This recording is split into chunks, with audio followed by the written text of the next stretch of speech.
পুলিশের বিরুদ্ধে অভিযোগ ছিল পুলিশ মমতা বন্দ্যোপাধ্যায় চটি চেটে চলেন। এক মন্ত্রীর ঘরে আমি বসেছিলাম, তো তিনি বলছিলেন যে পুলিশ যখন কথা শুনবে না, আমলারা যখন কথা শুনবে না, সেই মুহূর্তে দাঁড়িয়ে এটা বুঝে নিতে হবে যে সরকারের পরিবর্তন করছে বা পুলিশ আর দলের হয়ে কাজ করবে না, কারণ যে দল থাকবে কি থাকবে না সেটা পুলিশ আগে ভাগে বুঝে ফেলে। তো অফিসেই 4 জনের বেশি থাকবে না আজকে, এটা একদম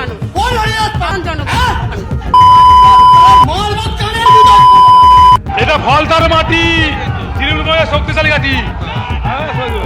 এই দুদফা নির্বাচনে পুলিশের সক্রিয়তা দেখে অনেকেই ভাবছে যে পুলিশ তাহলে আগে ভাগে কি গন্ধ পেয়ে গেল যে সরকারের পরিবর্তন ঘটছে।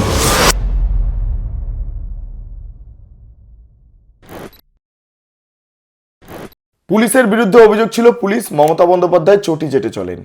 হ্যাঁ, পুলিশের একাংশ তারা এমনভাবে মমতা বন্দ্যোপাধ্যায় ঘনিষ্ঠ হয়ে পড়েছিলেন বা মমতা বন্দ্যোপাধ্যায়ের কাছ থেকে যে সুযোগ সুবিধা পুলিশের একাংশ পাচ্ছিলেন, তাতে করে পুলিশের নিরপেক্ষতা নিয়ে প্রশ্ন উঠতে শুরু করেছিল। পুলিশকে দেখা গিয়েছে বারবার কাদেরকে মারতে, শিক্ষকদের মারতে, চাকরি প্রার্থীদের মারতে, তার পাশাপাশি বিরোধীদের জেলে ঢুকে দিতে, পারমিশন না দিতে পুলিশকে এতদিন ধরে দেখা গিয়েছিল। ফলে দলদাস চটিচাটা এই শব্দটা পুলিশের সঙ্গে ওতপ্রোতভাবে জড়িয়ে গিয়েছিল। কিন্তু আজকের দিনে দাঁড়িয়ে আমরা একটা অন্য ছবি দেখলাম। পুলিশ 180 ডিগ্রি ঘুরে গেল। হ্যাঁ, দু দফার নির্বাচন, প্রথম দফা, দ্বিতীয় দফা। এই দু দফার নির্বাচনে পুলিশের সক্রিয়তা দেখে অনেকেই ভাবছেন যে পুলিশ তাহলে আগেভাগে কি গন্ধ পেয়ে গেল যে সরকারের পরিবর্তন ঘটছে। এক্ষেত্রে একটা কথা বলে রাখি, এক্ষেত্রে একটা কথা খুব ইম্পর্টেন্ট, যে বিধানসভাতে একদিন, এই চলতি যে বিধানসভা সপ্তদশ বিধানসভা গিয়েছে, তাতে একদিন এক মন্ত্রীর ঘরে আমি বসেছিলাম। হ্যাঁ, সেই মন্ত্রী তিনি জেলেও গিয়েছেন। তো তিনি বলছিলেন যে পুলিশ যখন কথা শুনবে না, আমলারা যখন কথা শুনবে না, সেই মুহূর্তে দাঁড়িয়ে এটা বুঝে নিতে হবে যে সরকারের পরিবর্তন ঘটছে বা পুলিশ আর দলের হয়ে কাজ করবে না, কারণ আশঙ্কা যে দল থাকবে কি থাকবে না সেটা পুলিশ আগে ভাগে বুঝে ফেলে। পুলিশের অনেক ইন্টেলিজেন্স রয়েছে। এক্ষেত্রে কি তাই হলো?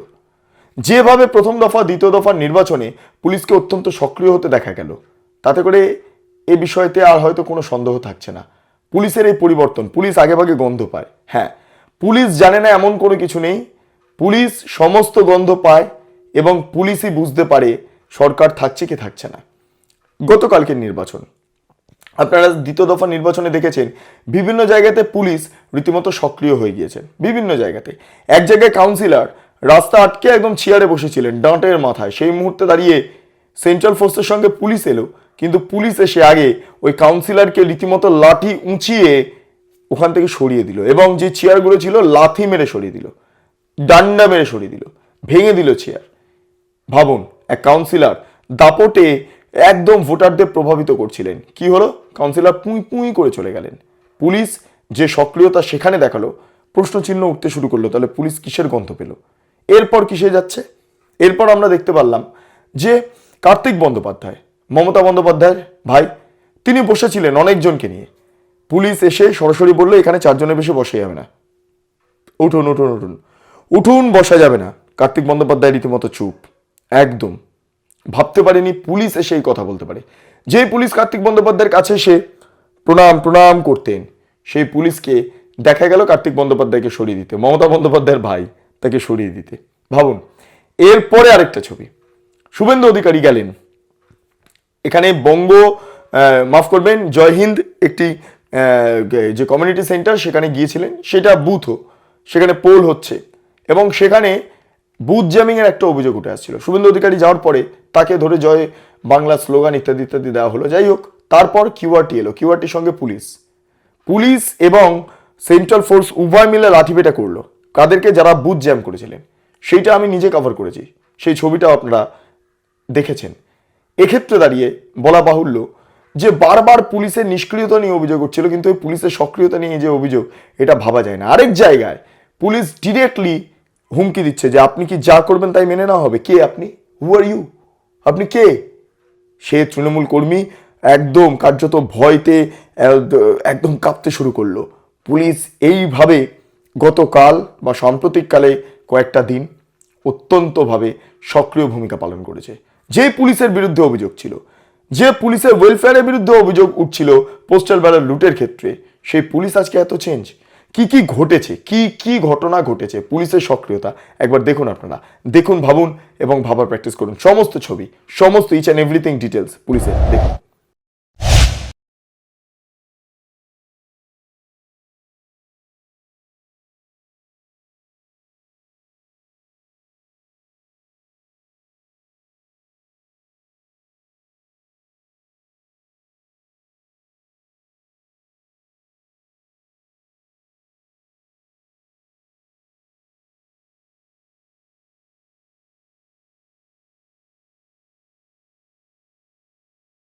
অফিসেই 4 জনের বেশি থাকবে না আজকে, এটা একদম ইলেকশন কমিশনের নিয়ম। আর যেহেতু 134 4 জনের বেশি কোথাও কেউ থাকবে না আজকে দিনের জন্য। আমাদের এখানে পাড়া, এটা আমাদের ক্লাব আজকের দিনটা আপনাকে সারা বছর বলবো না, আজকের দিনের জন্য 4 জনের বেশি কোথাও বলবো না সবার জন্য, সেটা বুথের কাছে বুথের বাইরে। এখানে হ্যাঁ এখানে এই আমি বুঝতে পারছি 4 জনের বেশি বলা যায় আজকে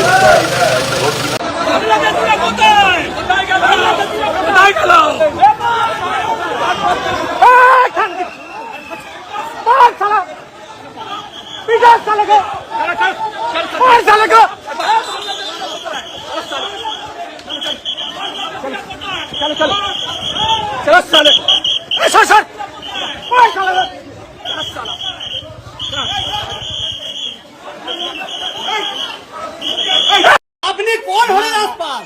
কোন হরিদাস পাল আপনি? আপনি ভিভিপ্যাট এখানে কাগজ নিয়ে এখানে মানুষকে শো করছেন।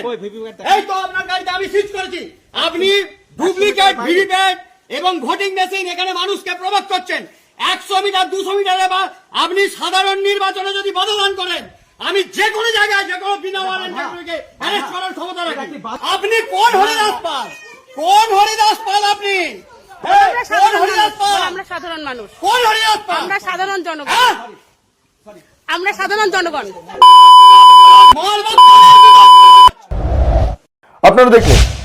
আপনারা দেখলেন পুলিশ কি করতে পারে। এইবার আসে পোস্টাল ব্যালটের কথায়।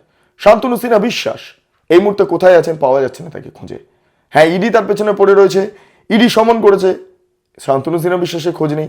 শুভেন্দু অধিকারী বলছেন শান্তনু সিনহা বিশ্বাস এবং প্রতীক জৈন তারা উভয় মমতা বন্দ্যোপাধ্যায়ের ঘরে লুকিয়ে রয়েছেন, মমতা বন্দ্যোপাধ্যায় লুকিয়ে রেখেছে। যাই হোক, শান্তনু সিনহা বিশ্বাসকে এই নির্বাচন চলাকালে আর মমতা বন্দ্যোপাধ্যায়ের আশেপাশে ঘোরপাড় করতে দেখা যায়নি, ঘোরাঘুরি করতে দেখা যায়নি। শান্তনু সিনহা বিশ্বাস সেই ব্যক্তি যে পুলিশ অফিসার মমতা বন্দ্যোপাধ্যায় নাকি ঘরের বাজার করে দেন। এখানে শেষ নয়, তার ছেলের বিরুদ্ধেও এনআরআই কোটাতে মেডিকেল পড়ার অভিযোগ রয়েছে এবং বিভিন্ন জমি সংক্রান্ত টাকা পয়সা ইত্যাদি তো রয়েছে, যার জেরে সোনা পাপ্পু ইত্যাদির সঙ্গে যোগাযোগ, এই সমস্ত লিঙ্কগুলো পাওয়া যাচ্ছে। এই শান্তনু সিনহা বিশ্বাস এতটাই সৎ মানুষ যে তিনি মমতা বন্দ্যোপাধ্যায়কে জেতানোর জন্য বা তৃণমূল কংগ্রেসকে জেতানোর জন্য পুলিশকে হুমকি দিচ্ছেন, পুলিশের অভ্যন্তরে ঠেট কালচারের সূচনা করে দিয়েছেন এবং বলা হয়েছে পোস্টাল ব্যালট যাতে মমতা বন্দ্যোপাধ্যায়ের পক্ষেই যায়, ছাপ্পা দেওয়া হবে, আর যদি সেগুলো না মেনে নেওয়া হয় তাহলে দুঃখ আছে, ট্রান্সফার, একদম সুন্দরবনে ট্রান্সফার। যাই হোক, এই শান্তনু সিনহা বিশ্বাসকে খুঁজে পাওয়া যাচ্ছে না। শান্তনু সিনহা বিশ্বাস চুপ, ওয়েলফেয়ার চুপ, ওয়েলফেয়ারের যারা এতদিন ধরে তৃণমূলের পা চেটে গিয়েছে, তৃণমূলের চটি চেটে গিয়েছে, তারাও পর্যন্ত চুপ এবং ওয়েলফেয়ারের অভ্যন্তরে পুলিশ বিদ্রোহ যেটা দেখা গিয়েছিল, সেই পুলিশ বিদ্রোহের বই প্রকাশ কার্যত ইলেকশনে দেখা গিয়েছে, মেরে মেরে মেরে মেরে সোজা করে দেওয়া হয়েছে। এগুলোই দরকার ছিল। যোগী রাজ্যে পুলিশ এই মুহূর্তে এসেছে কোথায়? না, ডায়মন্ড হারবার, ফলতা, মহেশতলার দায়িত্বে আছেন। হ্যাঁ, যাকে নিয়ে এতদিন ধরে অনেক চর্চা চলেছে, অজয় পাল শর্মা, তাকে সিংঘাম বলা হচ্ছে। তো সিংঘামের প্রতিদ্বন্দ্বীকে তৃণমূল কংগ্রেসের আরেক দাগির তালিকায় থাকা ক্যান্ডিডেট শাহজাহান, মাফ করবেন জাহাঙ্গীর। এই জাহাঙ্গীর কি করলো? জাহাঙ্গীর পুষ্পা বলে নিজেকে আখ্যা দিল, ঝুঁকেগা নেই। তারপরে কি হলো? দেখা যাচ্ছে যে জাহাঙ্গীরকে খুঁজে পাওয়া যাচ্ছে না অনেক সময়। জাহাঙ্গীরের যে সক্রিয়তা, সেই সক্রিয়তাকে খুঁজে পাওয়া যাচ্ছে না। জাহাঙ্গীরের ডানাত বাহাত তুলে নিয়েছে পুলিশ, একদম সোজা তুলে নিয়েছে। জাহাঙ্গীর ভাবছে কি হলো কি হলো কি হলো, এই হচ্ছে মোদ্দা বিষয়। এই গোটা বিষয়টা নিয়ে চর্চা তুঙ্গে। জাহাঙ্গীরের একটা ভিডিও আপনারা দেখলে অবাক হয়ে যাবেন। জাহাঙ্গীরকে যখন দুটি ন্যাশনাল মিডিয়া তারা প্রশ্ন করছেন যে পাশ থেকে অজয় পাল শর্মা বেরিয়ে যাচ্ছেন, কি বলবেন, জাহাঙ্গীর প্রথমে স্লোগান দিতে শুরু করলো, কিন্তু পাশ থেকে একজন এসে বললো ওকে তুলে নিয়ে গেছে। জাহাঙ্গীরের ডানাতকে তুলে নিয়ে গেছে। জাহাঙ্গীর না থতমতো খেয়ে গিয়েছে, সে ভিডিওটা একবার দেখুন। সামনে দেখতে পাচ্ছি কেন্দ্রীয় বাহিনীকে নিয়ে রয়েছেন অজয় পাল শর্মা, অন্যদিকে জাহাঙ্গীর খান অফিসের বাইরে তৃণমূল কর্মীরা তারা বিক্ষোভ দেখাচ্ছেন। একেবারে যে গাড়ি আসছে দেখতে পাচ্ছি অজয় পাল শর্মার, সেই গাড়ি আসছে যে বাহিনীর সামনে, তৃণমূল কর্মীরা রাস্তায় নেমে পড়েছেন, নেমে পড়ে তীব্র বিক্ষোভে ফেটে পড়েছেন। তারা বলছেন মিথ্যে কথা বলা হচ্ছে বলে রয়েছে। এটা হচ্ছে জাহাঙ্গীর খান, তিনি নিজে জাহাঙ্গীর দা বলা হচ্ছে অনেক তাদের এটা ফলতার মাটি, এটা ফলতার মাটি, তৃণমূল কংগ্রেস শক্তিশালী ঘাঁটি। কাকে? হ্যাঁ, সবাই দেবে।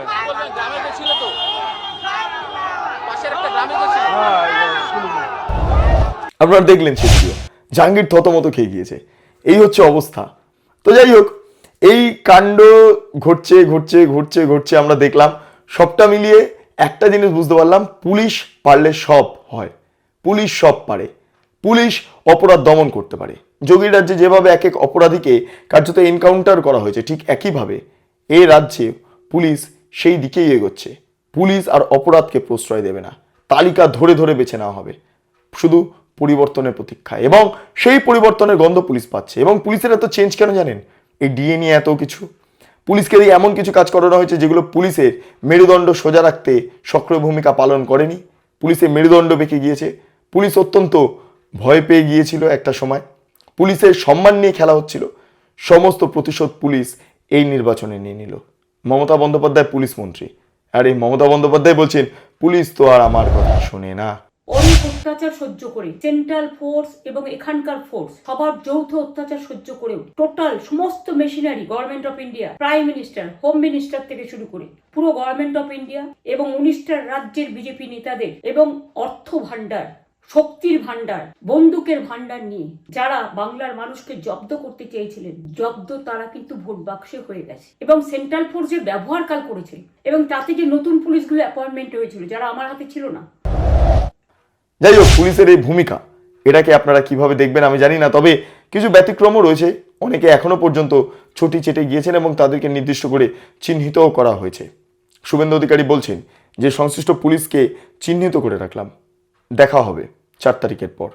জানি না কি হবে, ভবিষ্যৎ কি বলবে, জনতার রায় কি বলবে। 6 কোটি ভোটারের মতামত এই মুহূর্তে লুকিয়ে রয়েছে ইভিএম এর অভ্যন্তরে। আগামী 4 তারিখ সেগুলো প্রকাশ্যে আসবে, তারপর বোঝা যাবে প্রত্যাবর্তন না পরিবর্তন। কিন্তু পুলিশের যে ভূমিকা সামগ্রিকভাবে যা দেখা গিয়েছে, হ্যাঁ 10% পুলিশ এখনো পর্যন্ত ছুটি চেটে গিয়েছে, কিন্তু 90% পুলিশের যে ভূমিকা দেখা গিয়েছে তা সত্যি তাদেরকে সেলিউট জানাতে হয়। এতদিন ধরে পুলিশের বিরুদ্ধে অনেক খবর করেছি, শুধু পুলিশের বিরুদ্ধে নয়, পুলিশের অভ্যন্তরে থাকা মেরুদণ্ডহীন সমস্ত পুলিশের বিরুদ্ধে কাজ করে গিয়েছি, খবর করে গিয়েছি, আপনাদের সামনে তথ্য তুলে ধরেছি। কিন্তু যে সমস্ত পুলিশ অফিসাররা এখনো মেরুদণ্ড সোজা করে তারা পুলিশ অফিসার বলে নিজেদের পরিচয় দেন, তাদেরকে সেলিউট। এবং আগে যে সমস্ত ভিডিওগুলো বানিয়েছি তাতেও একটাই কথা বলছি, প্রত্যেককে নিয়ে সমস্ত ভিডিও নয়, নির্দিষ্ট কিছু ব্যক্তিদের নিয়ে সেই ভিডিওগুলো, যে ভিডিওগুলো প্রকাশ পেয়েছে সাম্প্রতিককালে বেঙ্গল লিবার্টির ইউটিউব চ্যানেলে। যাই হোক, যারা চটিচাটা পুলিশ নন, যারা এখনো পর্যন্ত সক্রিয় মেরুদণ্ড সোজা করে থাকেন পুলিশ, আবারও বলছি তাদেরকে সেলিউট সেলিউট সেলিউট। অসংখ্য ধন্যবাদ, আপনারা প্রমাণ করে দিয়েছেন যে আপনাদের কাঁধে অশোক স্তম্ভ রয়েছে, অশোক চক্র রয়েছে, মস্তিষ্কে সংবিধান রয়েছে এবং হাতে রয়েছে আপনাদের পুলিশের সেই ক্ষমতা, যে ক্ষমতা দিয়ে আপনারা গুন্ডাদের দমন করেন। থ্যাংক ইউ সমস্ত পুলিশ অফিসারদের। আপনাদের কি মতামত অবশ্যই কমেন্ট সেকশনে জানান। আপনারা এতক্ষণ ধরে দেখছিলেন বেঙ্গল লিবার্টি। চ্যানেলটি অবশ্যই ভালো লাগলে লাইক করুন, সাবস্ক্রাইব করুন, শেয়ার করুন, বেল আইকন ক্লিক করুন, www.bengalliberty.com, সেখানে ক্লিক করুন। সমস্ত খবর আপনাদের জন্য সাজানো রয়েছে। স্বাধীন, কাঁচিন এবং গেরিলা সাংবাদিকতার পাশে দাঁড়ান। অসংখ্য ধন্যবাদ।